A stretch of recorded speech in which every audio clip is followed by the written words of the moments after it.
संस्थापकाय च धर्मस्य सर्वधर्मस्वरूपिणे अवतारवरिष्ठाय रामकृष्णाय ते नमः.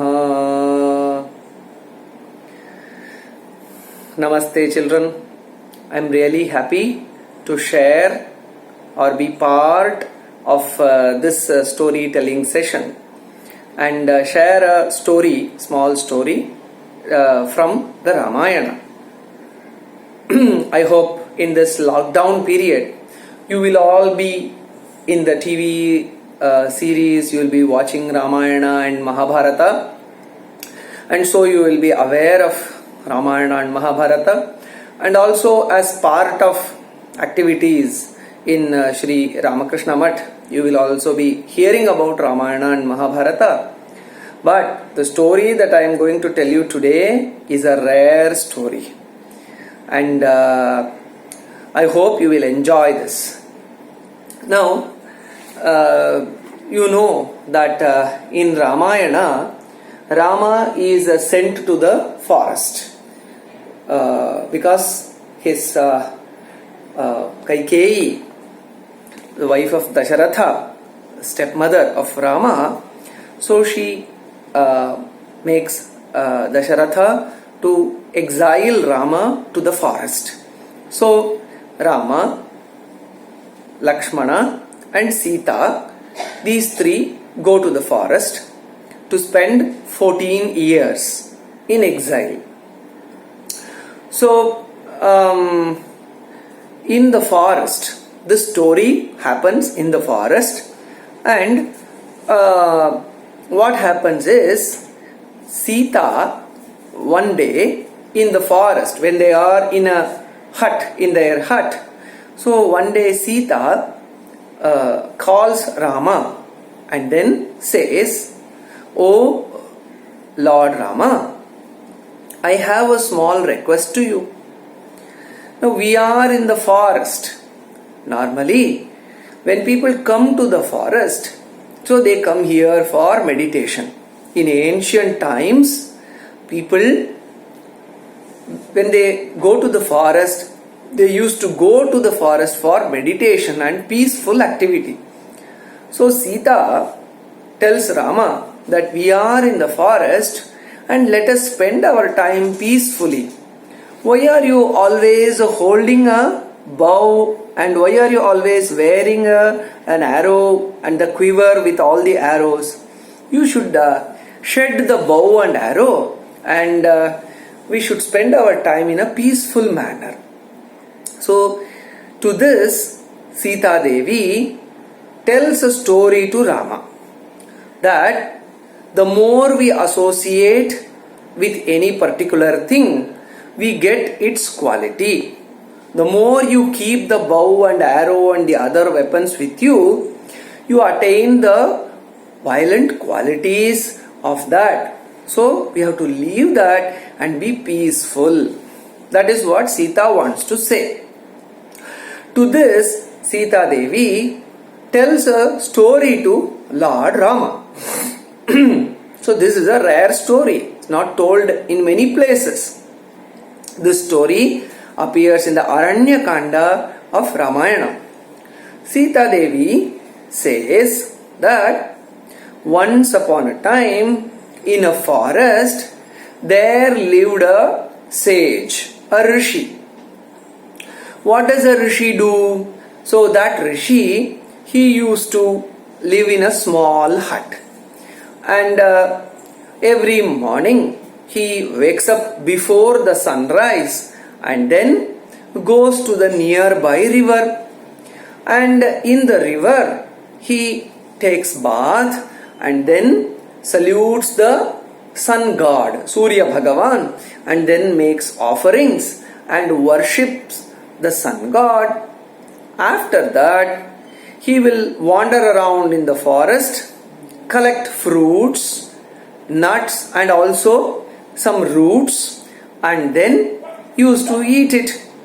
And then he sits in the bank of the river, meditates there, and also goes back to the ashram hermitage and then continues his meditation, sings the songs of God, and spends his life in this very peaceful and happy manner.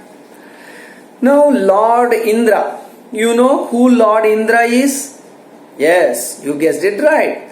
Lord Indra is the king of the gods. So, Lord Indra, he sees that this sage is spending a peaceful, meditative life without harming anyone, and hence he is sure to get so many punya, merit. So, when a person gets a lot of merit in the form of punya, he will come to the heaven. When a person with a very high account balance of punya comes to the heaven, what happens? He becomes Lord Indra even. That is, he displaces the existing Indra and becomes the king of the gods. So, Indra is a bit worried that this sage in the forest who is spending his life in a meditative and peaceful manner, he is gaining a lot of punya, and when he comes to the heaven, I will lose my position. So Indra thinks, I should do something to distract this sage so that he does not attain much punya merit and then threaten my position in the heaven. So Indra thinks of a method to distract or divert the sage from his peaceful, meritorious activity. So what does Indra do, you know? He assumes the form of a soldier. He assumes the form of a soldier and then he walks to the hermitage of the ashram of the sage in the forest. The ashram is in the middle of the forest. So he walks, Indra takes the form of a soldier and walks to the forest and then salutes the Rishi and says, "O Rishi, Namaste. I am coming from the war field and then I am going to my village. And the war is not yet over. I will have to go back to the war. So I have this weapon, sword with me. I cannot take the sword to the village. The villagers will be afraid. So I request you that I want to leave this sword in your ashram. So after meeting my family in the village, when I go back to the forefront to fight the war, I will take the sword from this ashram and then go back to my battlefield." The sage is a very peaceful person. He says, "Okay, leave the sword at the ashram entrance." So he says that.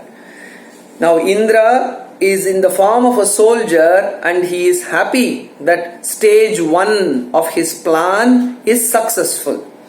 And Indra goes out and disappears and waits and watches what's happening in the ashram. Now the sage, as I mentioned earlier, he continues his routine. Every day he wakes up early in the morning before the sunrise, goes to the river, takes bath, salutes the sun god, collects fruits, eats them, again meditates in the river bank, comes back to his ashram, sings the glory of Bhagavan and then goes to bed. He continues with his schedule, but whenever he goes out and comes back, he just looks at the sword that is placed at the entrance of his ashram. Now he has a responsibility. The soldier has said, Indra, who was in the form of a soldier, has said that when I am coming back, I will collect the sword.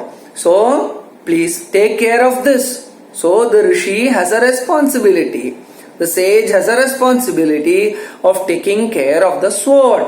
So, whenever he goes to the river and comes back from the river, he used to check whether the sword is in its place. So, this goes on for some time. Then one day, when he is going out to the river, the rishi wants to just lift the sword and see how it is. The sage lifts the sword and then swings it. This is beautiful. Then he keeps the sword back and then goes back. So in this manner, every day, he uses to touch the sword and swing it once in a while.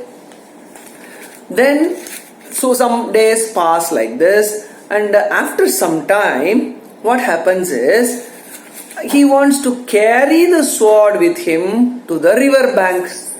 If someone comes and takes away the sword, then if the soldier comes and asks, then I will not be able to give the sword back. So he thinks I should carry the sword with me. So he takes the sword with him and then places it in the river bank and continues his activity. One day, when he is taking the sword in his hand, he, on the way while walking to the river, he just swings the sword. What happens?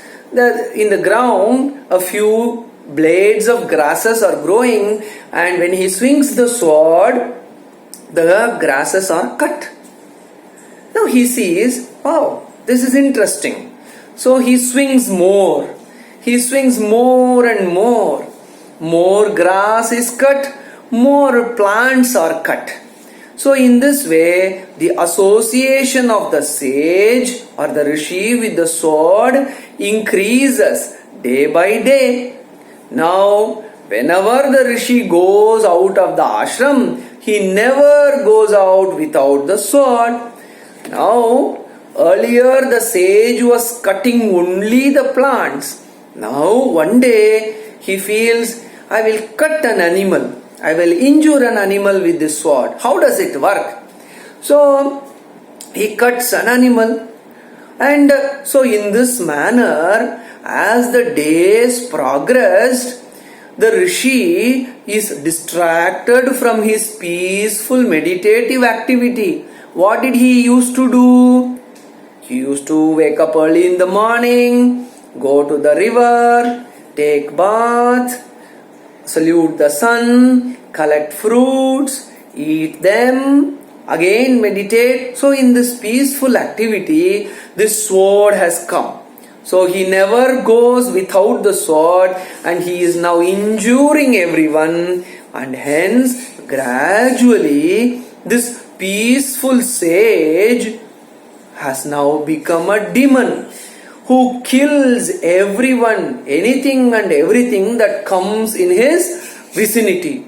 So now Indra in the heaven, who set this all up, is now happy. Yes, this sage has now been distracted from his peaceful meditative activity, and now he has become a demon, and so my position in the Swargaloka is safe and secure. This sage has become a Rakshasa and he will not disturb me. So this story Sita Devi tells Sri Rama that, see, the sage, because of his association with the sword, from being a peaceful rishi, he became a Rakshasa. Similarly, O Rama, you are also holding this bow and arrows at all times in this forest. I am worried that this may influence you negatively. Rama hears this piece of advice and wise advice and story from Sita Devi and says, "Oh Sita, I really appreciate, I really understand the story and also the moral that you want to teach from this story. Yes, too much of association with any object will lead to negativities. We will become a slave to it, and then we will be negatively influenced by it. So rather than we using the tool, it starts using us. We become addicted to it. Rama says this, but he also says that, do you know why I am having this kodanda, this bow and these arrows? I am having this bow and an arrows with specific purpose. When we came to this forest, being sent from Ayodhya for exile, when we entered, all the sages here, they gathered and said, "Oh Sri Rama, the Lord of Ayodhya, we know that you are a great archer, a great warrior, a powerful and brave king. We are seeking you, or we are requesting you that in this forest there are lots of demons, Rakshasas, Asuras, who disturb our peaceful meditative activity. They kill poor sadhus and sages and rishis. So you have to protect us from these demons and Rakshasas." So when the sages asked me this thing to help of protection from the Rakshasas, I am a king, I am a Kshatriya, I am a warrior, that is my responsibility. I gave them a promise that I will help remove the hindrances caused by the Rakshasas and destroy them. O Sita, I am having this bow and arrows only for this specific purpose. So only to destroy the Rakshasas, remove the demons who are causing trouble to the sages, I am having this bow and arrow. I am not roaming around at all times having this bow and arrow. So I use it whenever there is a trouble of Rakshasas. When the Rakshasas are not troubling or they are not there, I am not having this bow and arrow. So the advice that you gave me, that whatever tool that we have, it will pass on its qualities if it is not checked, if it is indiscriminately used, when we become addicted to it. That advice I accept from you, O Sita, but this kodanda, I use it for a specific purpose. So this is the response of Rama to Sita. So this is the story. There ends the story. I hope you would have already thought of the moral of the story. This story, as you rightly think, has twofold morals. One is, as Sita Devi said, that whatever instruments we have, we should use it in a limited manner.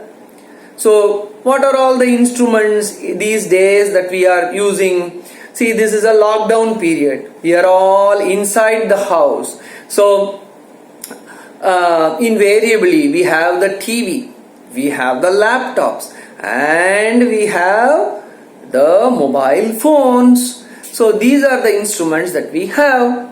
So, for example, the mobile phone. The mobile phone, what do we use it for?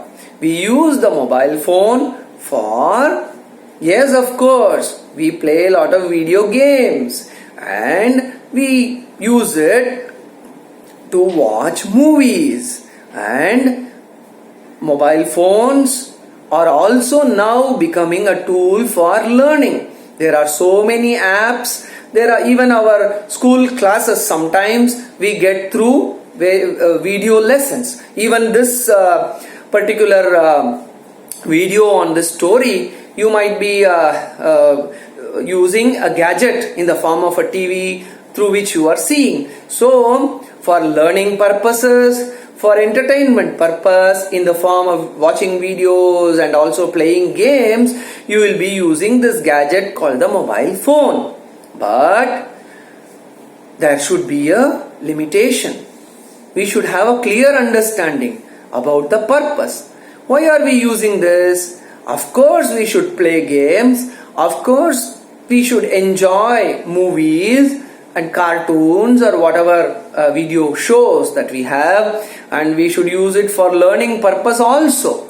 But the limitation is we should not become addicted to it.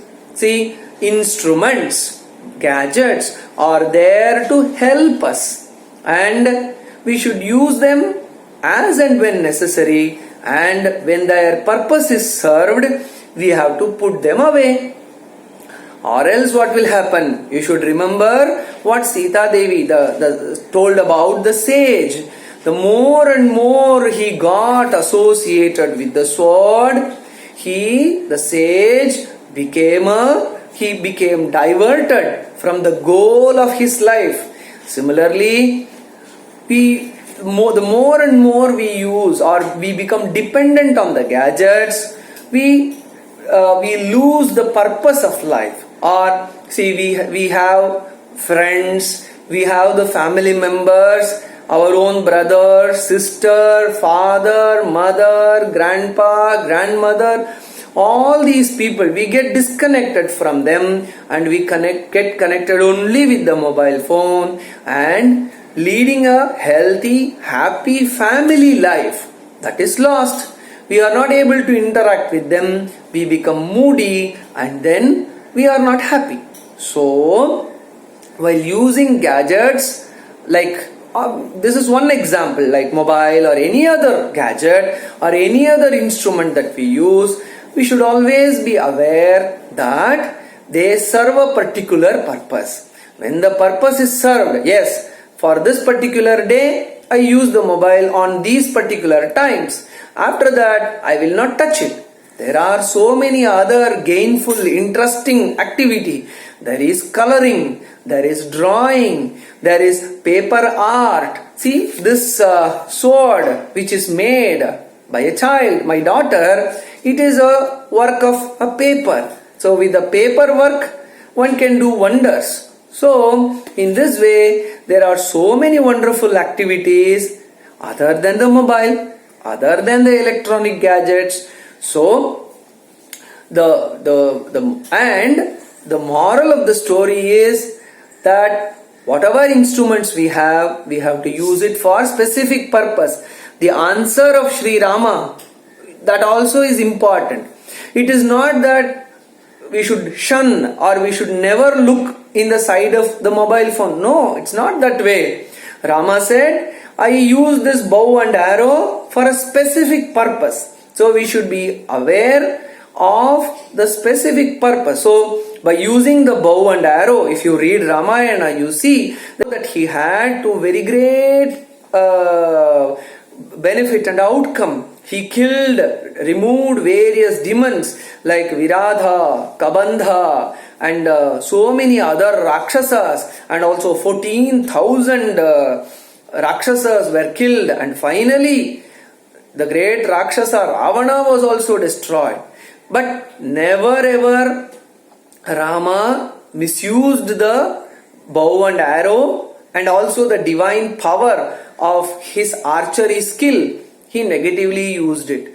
So Sri Rama and goddess Sita, so through this story, convey the important message that let us all, in this era of scientific inventions, let us work, let us develop more and more useful scientific instruments, but with the idea, with the clarity that these are the instruments which serve our purpose, and we don't live for the instruments or the gadgets.